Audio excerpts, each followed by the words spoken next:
सफलता प्रत्येक व्यक्ति निज जीवन में सफलता हासिल करने निहाती जरूरी किंतु यही सफलता हासिल करने पूर्वर जानिबा दरकार कि सफलता आमे काहाकू कहिबा।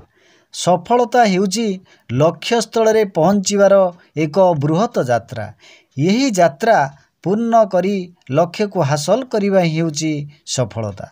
सफलता दुईटी उपाय रे हासिल करा जाई पारे, निज द्वारा और अन्य मानक द्वारा, अर्थ प्रत्यक्ष भाव में और परोक्ष भाव में।